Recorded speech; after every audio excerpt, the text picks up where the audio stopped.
Well, hello everyone, and welcome to this episode of Jedi Talk. Hello, we are back, and probably with the last episode before we get to do our review of Solo: A Star Wars Story. And the reason I'm doing this episode now is because I have completely tapped out of all Star Wars stuff.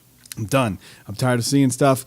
The last thing I saw from Solo, I believe, it was the thing where you see Han and Chewie sitting down in the cockpit together, and they're flying together for the first time. So that's the last thing I saw. So what I wanted to do today was a top 10 list. I haven't done one of these in a very long time, but this is a little different. This is going to be 5 things I want to see in Solo: A Star Wars Story and 5 things I don't want to see in Solo: A Star Wars Story. I'm going to start with the things that I don't want to see first, and then we'll talk about things that I definitely want to see in Solo: A Star Wars Story. So no more kidding around. Let's get on with the show. First up on the things that I don't want to see, since we're going to do that one first. This one's pretty specific. Some of these might not be super specific, but some of them are very specific. And this one I think is super specific with a caveat. Number 5, I do not want to see any Hutts. I don't want to see Jabba the Hutt. I don't want to see anyone related to the Hutts, with a caveat, unless it is at the very end of the film and Beckett, who is Woody Harrelson's character, tells Han that he has a new person he was getting involved with, and then they kind of leave it at that. That's the only thing I want to hear a Hutt's name or see Jabba the Hutt in. That's the only way I want to see it. Moving on to the next one, something that I just kind of mentioned in the last one. Number 4, I don't want to see Beckett betray Han Solo. I think it would be very hacky and very cliche if at the end of this thing, because you keep saying, the marketing keeps saying, like, don't trust anyone if you don't let anyone disappoint, blah, blah, blah.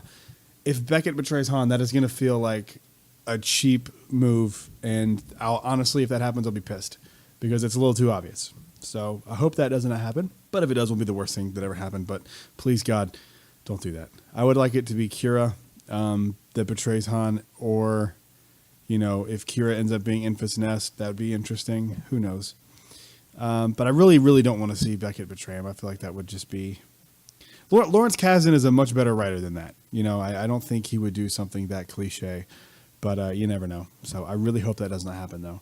I don't want to see L337 be anything like K2SO. We got the funny, silly droid. I want to see L337 be a badass. Just a murderer just out there murking people left and right. I think that'd be interesting because you kind of got a hint of that in the trailer. So I really hope they kind of keep it with that type of character. I don't need her to be funny or him or her, whatever it is, to be jokey. I don't need it. We got it already, and it was done so well with K2SO. I don't want it to feel like they're overshadowing K2SO because he's the best part of Rogue One, in my opinion. I love it. Moving on, number 2. These last 2 are very specific. Number 2. So I just had to pause the podcast because Holly sent me a text message. This is breaking news. Like I said before, the rain is really bad. Right now, they are evacuating the yacht club because it got struck by lightning. So that's literally just happened. I hope everyone's okay. That's all I know so far. It's May 15th at 4:15 p.m. So I really hope that everyone's okay over there. And seriously, this is kind of weird and it makes me sad. This is right here. She just sent me another text that apparently the building shook and set off the fire alarm. So I hope everyone's okay. This kind of stuff makes me sad, but I hope everyone's fine. But I guess we'll just keep on with the show here. Number 2, something I don't at all want to see in Solo: A Star Wars Story, and I feel like it's going to happen anyway, just because of it's where the time period it's set. I don't want to see Darth Vader, and I'm going to do an honorable mention here. You know what? I'll do it at the end here. Here's the reason why. Because they did it so well in Rogue One that unless you're going to top that Vader scene, I don't need to see another one because you did it perfectly. There's no reason to do it again. I feel like you've used that character in the way that everyone wanted to see him, like this really legit badass guy. And I don't think we need to see more. We saw it. He was awesome. I loved it. It's my favorite scene by far of that movie. And I just feel like we got it. We're good. I don't need to see it anymore. And I wish they would stop relying on these old characters with Star Wars. At a certain point, we're going to have to move on from these characters. And this would be a very bold choice for Lucasfilm to kind of step back from using these characters. But I just got a feeling he's going to be in the movie. Move on to the next one here. And before we get to number one, we'll go ahead and throw in our honorable mention here. Something I don't want to see in Solo: A Star Wars Story. I don't want to have a scene where Han's, sitting around drinking with his buddies and he's like, you know what?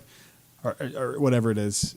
One day I'm going to marry a princess. I don't want to. That's just, we get it. It is like a parallel to something. The only thing I did not like in the Leia Princess of Alderaan book, which is where she's on Alderaan with her family. And her mom's like, it's okay to fall in love with a scoundrel.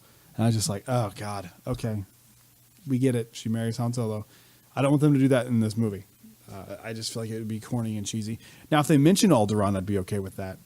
But I don't really want to see Alderaan. I don't want to see Leia. I don't want to see... I'm good.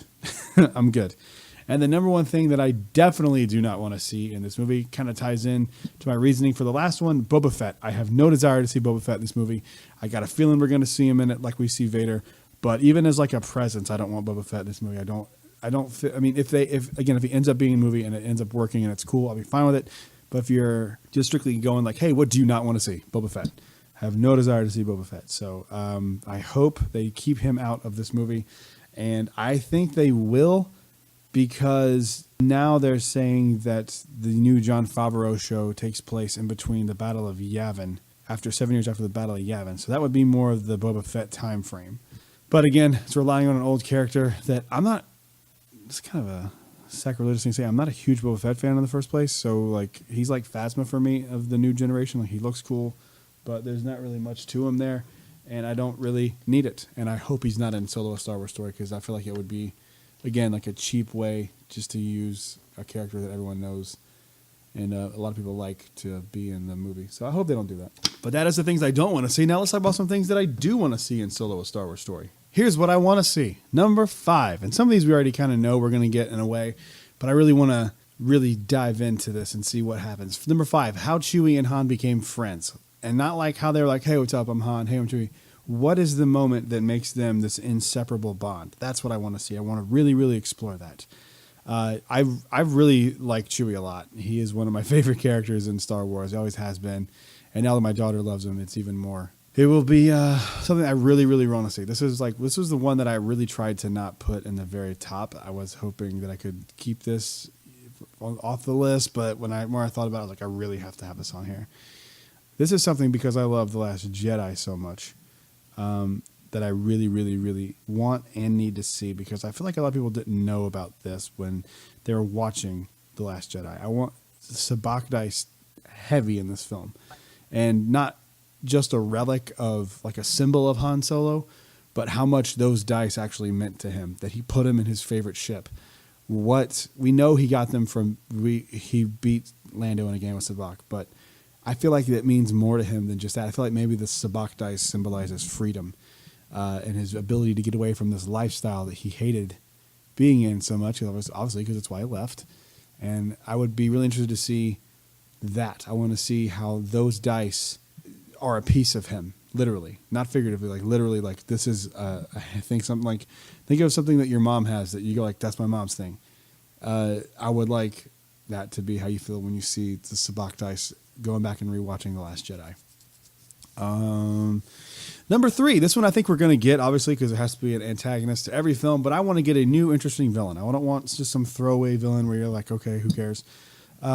This villain I want to be dynamic, and I want him to be, or her, be interesting, threatening, and a real danger. I really want something very substantial from whatever this new villain is. And I've really stepped back a lot from the Solo stuff. I'm done watching the stuff, so I don't know who even the bad guy is in this movie. It's probably Enfys Nest, but who knows? I'm not too sure. But I really want whoever it is to be interesting and a new classic Star Wars villain. That's what I really, really want. Number 2, I don't like a lot of fan servicey things. Sometimes I think they're appropriate, but this one would be cool. Is if you get some reference to carbonite, like if it's a part of Imperial R&D, like if they're walking past a thing and it's like carbonite testing, that would be funny to me. Just something small, or if he's just like, God, that's like, or if he's like if he gets tested by getting, like if they test carbonite on him as a young soldier or something. I don't know, maybe not that extreme, but I would like to see carbonite be referenced in the film on some level. And the number one thing that I want to see, and this comes from reading the Lando comic books, is Lobot. I really want to see a young Lobot.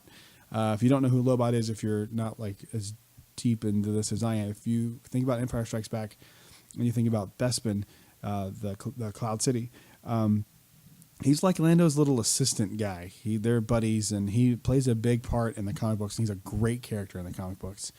I would like to see young Lobot, maybe before the headpiece. Interesting to me if they put him in there. So I hope they do that. This is a short episode just because I wanted to do one before we do Solo. This was kind of not really a prediction list. We'll probably do a predictions before we go see the film. But I'm getting excited. I know I was very lackluster about this movie, and I kept saying I'm sure I'll get more excited as it gets closer. And I'm very excited now. We are 10 days away from Solo: A Star Wars Story, and I am very, very excited about this film. So that's it from me today. Please go on Twitter and follow me at It's Dreamy Brad, and follow. Oh, it's not It's Dreamy Brad. Whoops. I'll have to edit that out. I'm not editing it. Sorry, Some Orlando Junk on Twitter, Periscope, and Instagram. And we'll be talking Star Wars over there. If you got any Star Wars questions you would like to hear on the show, ask away. If you need any recommendations for books for canon or otherwise, hit me up. I've read everything. I got it, guys. I got to be honest with you. I might have to go buy the Solo book. I can't get into the audiobook. The dude drives me nuts in that book. But I'm still on it. It's still good. It's a good story. It's kind of confusing. There's like 3 timelines it takes place in, but it's a good book so far, and I'm going to finish it before I see Solo. I have 10 days to finish it. But that's it, I guess. I will see you guys later. May the Force be with you always.